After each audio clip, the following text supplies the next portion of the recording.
আসসালামু আলাইকুম ভিউয়ার্স, কেমন আছেন সবাই? সবাই অনেক অনেক ভালো আছেন, সুস্থ আছেন এবং নিরাপদে আছেন। ভিউয়ার্স, আজকের বিষয় মহিলাদের বন্ধ্যাত্ব প্রসঙ্গে। অর্থাৎ মহিলাদের বন্ধ্যাত্ব কেন হয় এবং এই বন্ধ্যাত্ব দূরীকরণে কী করণীয় রয়েছে। ভিউয়ার্স, একজন মহিলার বন্ধ্যাত্ব বলতে গেলে সেই মহিলার ম্যারিড লাইফ অর্থাৎ দাম্পত্য জীবনে 1 বছর কিংবা তারও একটু বেশি সময় ধরে কোনো রকম জন্ম নিয়ন্ত্রণ পদ্ধতি ছাড়া অরক্ষিত শারীরিক সম্পর্কর পরও যদি গর্ভধারণ না হয় কিংবা গর্ভধারণে অক্ষমতা দেখা দেয়, তাহলে একজন মহিলার ক্ষেত্রে এটি বন্ধ্যাত্ব বলা যেতে পারে। কিন্তু একটি বিষয় মনে রাখা ভালো, অর্থাৎ বন্ধ্যাত্বর ক্ষেত্রে নারী পুরুষ উভয় দায়ী হতে পারে।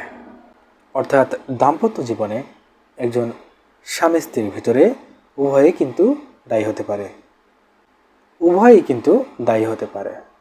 যদি সেটা একজন মহিলার ক্ষেত্রে হয়ে থাকে, মহিলার সমস্যার কারণে হয়ে থাকে, তাহলে বুঝতে হবে যে এটি মহিলা বন্ধ্যাত্ব।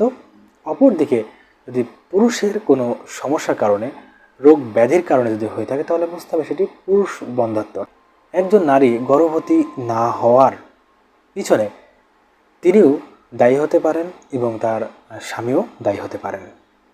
ভিউয়ার্স, আজকের বিষয় মহিলা বন্ধ্যাত্ব প্রসঙ্গে, অর্থাৎ একজন মহিলার বন্ধ্যাত্ব নিয়ে। একজন মহিলা কেন বন্ধ্যাত্ব হন এবং এই বন্ধ্যাত্ব দূরীকরণে কী করণীয় রয়েছে। একজন নারী বন্ধ্যাত্বর যে সমস্ত কারণগুলো রয়েছে সেগুলো হচ্ছে, প্রথমত বলতে গেলে জরায়ুর সমস্যা।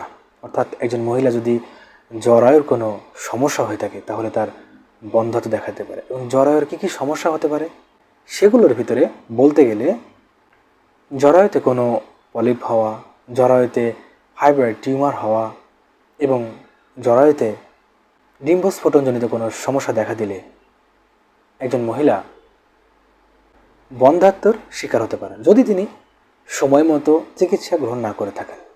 এরপরে যে বিষয়টি বা যে কারণটি রয়েছে সেটি হচ্ছে ফ্যালোপিয়ান টিউব ব্লকেজ।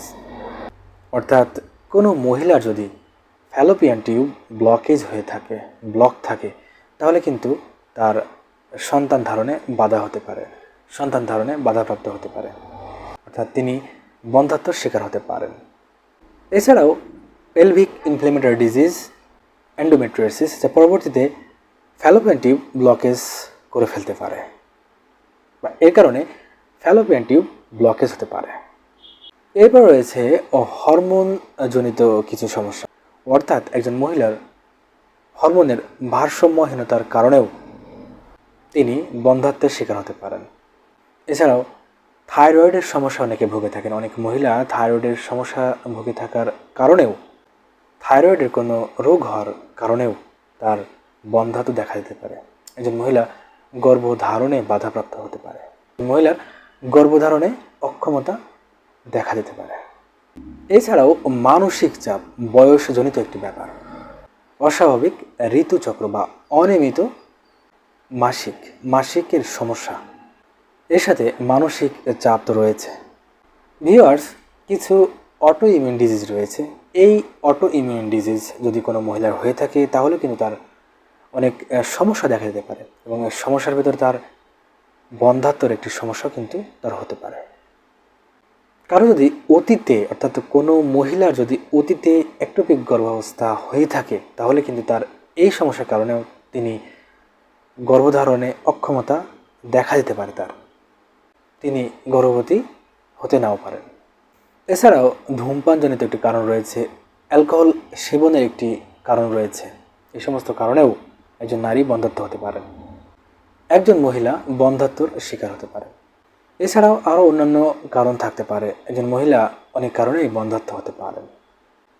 এবারে বন্ধ্যাত্ব দূর করতে কী করণীয় রয়েছে। একজন মহিলা যখন বন্ধ্যাত্বর শিকার হয়ে থাকেন, তার পিছনে অনেকগুলো কারণ যেহেতু রয়েছে, এবং এই কারণগুলো যদি তার দীর্ঘমেয়াদী হয়ে থাকে, তাহলে এর জন্য অবশ্যই চিকিৎসা প্রয়োজন রয়েছে। এক একজন মহিলার এক এক ধরনের সমস্যা কিন্তু হতে পারে, বিভিন্ন রোগ ব্যাধির কারণেও তার বন্ধ্যাত্ব হতে পারে। যেহেতু রোগ ব্যাধির কারণে বন্ধ্যাত্ব হতে পারে, সেহেতু সময় মতো এই রোগ ব্যাধির চিকিৎসা গ্রহণ করা উচিত। ঠিক যে কারণে তার এই বন্ধ্যাত্ব দেখা দিচ্ছে, যে রোগের কারণে তার বন্ধ্যাত্ব দেখা দিচ্ছে, সেই রোগের লক্ষণ অনুসারে চিকিৎসা গ্রহণ করলে অবশ্যই একজন মহিলার বন্ধ্যাত্ব দূর হতে পারে, তিনি গর্ভধারণ করতে পারেন, তিনি গর্ভবতী হতে পারেন। ভিউয়ার্স, ভালো থাকবেন, সুস্থ থাকবেন, নিরাপদে থাকবেন।